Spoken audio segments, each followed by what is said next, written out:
नमस्कार, आप देख रहे हैं 4 PM। मैं हूं आपके साथ सिमरन। आज के इस बुलेटिन में हम बात करेंगे राजधानी लखनऊ में बारिश से बाढ़ जैसे बने हालातों की और जानेंगे कि कैसे स्मार्ट सिटी के सरकार के दावों की पोल खुल गई। साथ ही जानेंगे आरजेडी प्रमुख लालू यादव ने विपक्षी गठबंधन इंडिया में दूल्हे को लेकर एक बार फिर दिया है क्या बड़ा बयान। वहीं बात करेंगे G20 सम्मेलन के डिनर में ममता बनर्जी के शामिल होने पर कांग्रेस ने क्यों जताई नाराजगी। साथ ही बात करेंगे टीडीपी प्रमुख चंद्रबाबू नायडू के गिरफ्तार होने पर प्रदेश में पार्टी के प्रदर्शन की। इसी के अलावा दिन भर की कुछ और बड़ी खबरों से करवाएंगे आपको रूबरू, तो बने रहें मेरे साथ। उत्तर प्रदेश की राजधानी लखनऊ में पिछले 2 दिनों से हो रही बारिश ने सरकार के बड़े बड़े दावों और स्मार्ट सिटी लखनऊ के दावों की पोल खोलकर रख दी है। क्योंकि लगातार हो रही इस बारिश से स्मार्ट सिटी का तगमा लिए बैठे राजधानी लखनऊ के पूरे शहर में हर जगह सिर्फ पानी ही पानी नजर आ रहा है। क्या है राजधानी का हाल, जानिए इस रिपोर्ट में। शहर से टापू बने राजधानी लखनऊ में स्मार्ट सिटी के सरकारी दावों की असलियत सामने आ गई है। क्योंकि योगी सरकार द्वारा अरबों रुपए खर्च करके लखनऊ को स्मार्ट सिटी बनाने के जो बड़े बड़े दावे किए जा रहे थे, शहर के पॉश इलाकों में भरे इस जल जमाव उन दावों को आईना दिखा रहे हैं। यही नहीं, स्मार्ट सिटी व उन्नत ड्रेनेज में किए गए अरबों रुपए पानी में बह गए। नगर निगम में भ्रष्टाचार के जो हालात हैं वो इस कदर हैं कि गली गली के नाले नालियां तक चौक हो गए हैं। आलम यह है कि लोगों के घरों तक में पानी घुस गया है, जिसे निकालने में काफी मशक्कत करनी पड़ रही है। घुसे पानी को निकालने में लोगों को बहुत ज्यादा मेहनत करनी पड़ रही है। 9 सितंबर को सक्रिय हुए मानसून ने 10 सितंबर को विकराल रूप ले लिया है। रात भर तेज बारिश से राजधानी लखनऊ समेत कई शहरों में बाढ़ जैसे हालात हो गए हैं। फिलहाल प्रदेश के कई हिस्सों में गरज चमक के साथ भारी बारिश को लेकर मौसम विभाग का येलो और ऑरेंज अलर्ट भी बरकरार रखा गया है। मौसम विभाग ने लखनऊ, बाराबंकी, गोंडा, लखीमपुर खीरी, हरदोई और सीतापुर में आंधी तूफान का रेड अलर्ट जारी कर दिया है। वहीं बिजनौर, मुरादाबाद, रामपुर व आसपास के इलाकों में भारी बरसात को लेकर के ऑरेंज अलर्ट जारी किया है। मौसम को देखते हुए लखनऊ जिले के सभी स्कूलों में अवकाश की घोषणा की गई है। मौसम विभाग के मुताबिक अगले 24 घंटे तक इसी तरह भारी बारिश की आशंका जताई जा रही है।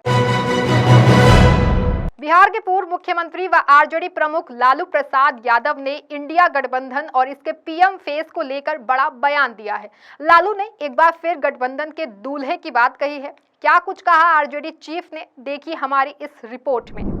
पत्नी राबड़ी देवी के साथ झारखंड के वैद्यनाथ धाम पहुंचे बिहार के पूर्व मुख्यमंत्री लालू यादव ने इंडिया गठबंधन को लेकर कहा कि 28 दलों को मिलाकर ये संगठन बना है, इसी में से कोई एक दूल्हा होगा। लालू ने कहा कि हम वापस जाकर इंडिया गठबंधन पर काम शुरू करेंगे, उम्मीदवार चयन करने का काम शुरू किया जाएगा। इसकी बैठक दिल्ली में है, जिसमें उप मुख्यमंत्री तेजस्वी यादव जाएंगे। हम बिहार के मुख्य इलाकों में भ्रमण करेंगे। इतना ही नहीं, बीजेपी सरकार पर हमला बोलते हुए लालू ने कहा कि G20 से क्या फायदा हुआ, लोगों को बुलाकर इतना खर्चा कर देश की आम जनता को क्या फायदा होगा। पीएम मोदी पर निशाना साधते हुए लालू ने कहा कि पीएम मोदी ने सिर्फ देश का पैसा बर्बाद किया है, देश की हालत ठीक नहीं है, गरीबी बढ़ती जा रही है और महंगाई बेहिसाब है। जैसे जैसे चुनाव नजदीक आ रहे हैं, पीएम मोदी ने फिर से देश की जनता को छलने का काम किया है। बता दें कि विपक्षी दलों के गठबंधन इंडिया की समन्वय समिति की पहली बैठक 13 सितंबर को नई दिल्ली में होनी है। जानकारी के मुताबिक ये बैठक एनसीपी सुप्रीमो शरद पवार के आवास पर होनी तय हुई है। संभव है कि इस बैठक में गठबंधन की रणनीति और भविष्य के कार्यों की रूपरेखा तैयार की जाएगी। आंध्र प्रदेश के पूर्व मुख्यमंत्री चंद्रबाबू नायडू की गिरफ्तारी के विरोध में उनके समर्थक सड़कों पर उतर आए हैं।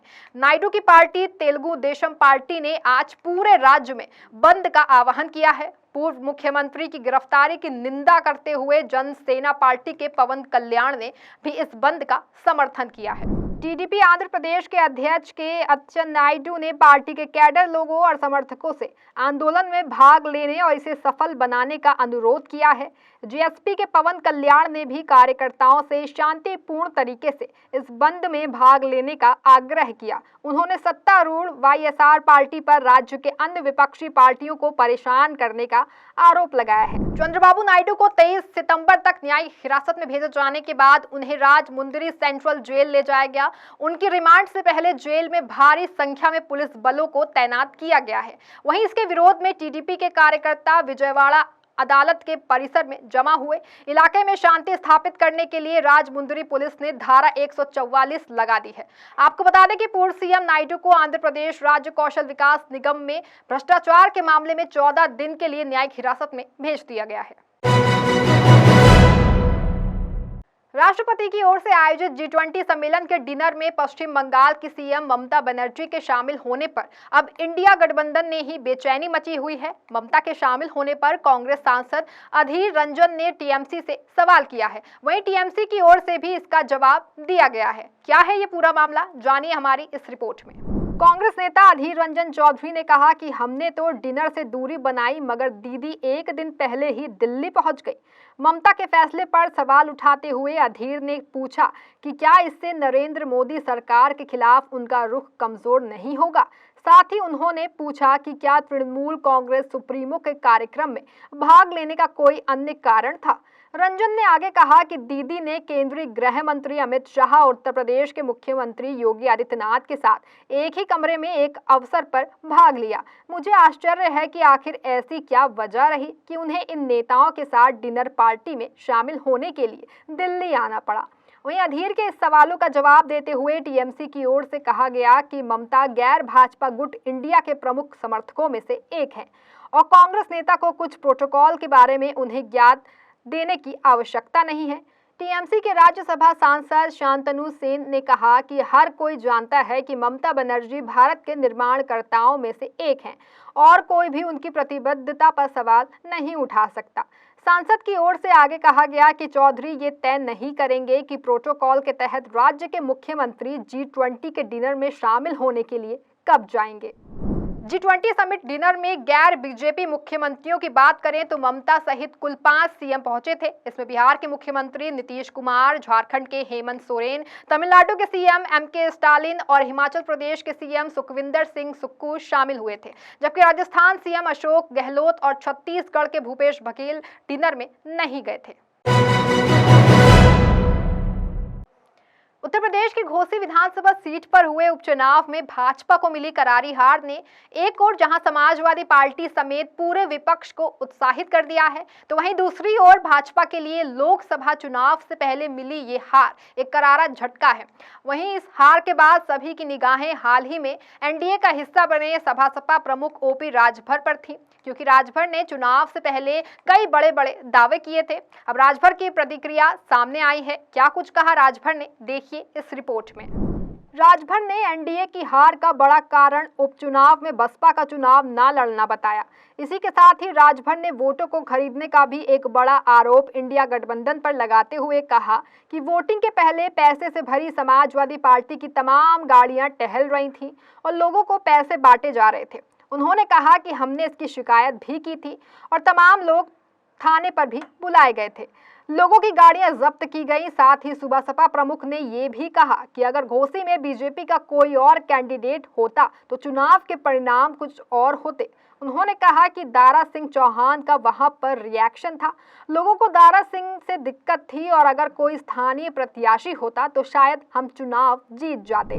जाहिर है कि 5 सितंबर को हुए घोसी विधानसभा उपचुनाव में भाजपा प्रत्याशी दारा सिंह को सपा के सुधाकर सिंह ने भारी मतों से हराते हुए जीत हासिल की थी। इस जीत को सपा प्रमुख अखिलेश यादव ने पूरे इंडिया गठबंधन की जीत बताया था। सनातन धर्म को लेकर दिए अपने बयान पर विरोधियों के निशाने पर आए तमिलनाडु के खेल मंत्री व डीएमके नेता उदयनिधि स्टालिन ने अब भाजपा पर कड़ा हमला बोला है।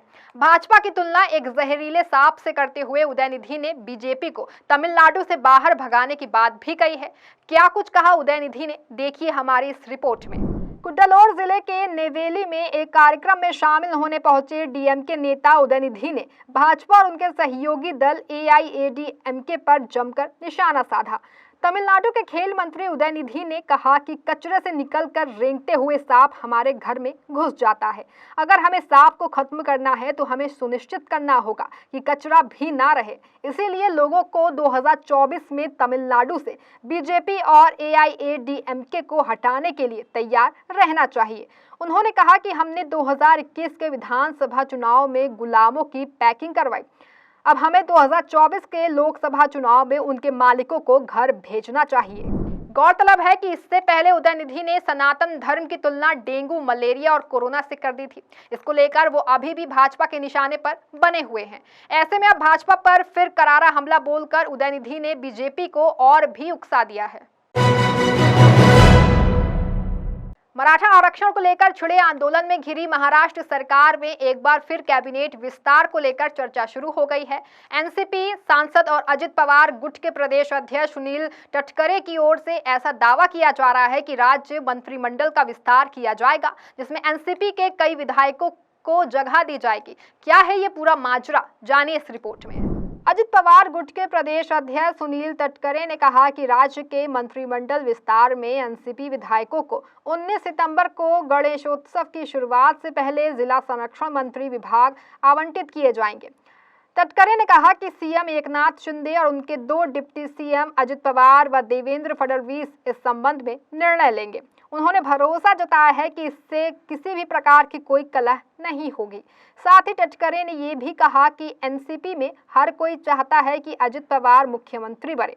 उन्होंने कहा कि यह हमारा सपना है कि वो सीएम बने, लेकिन हम यथार्थवादी हैं और जल्दबाजी में नहीं हैं।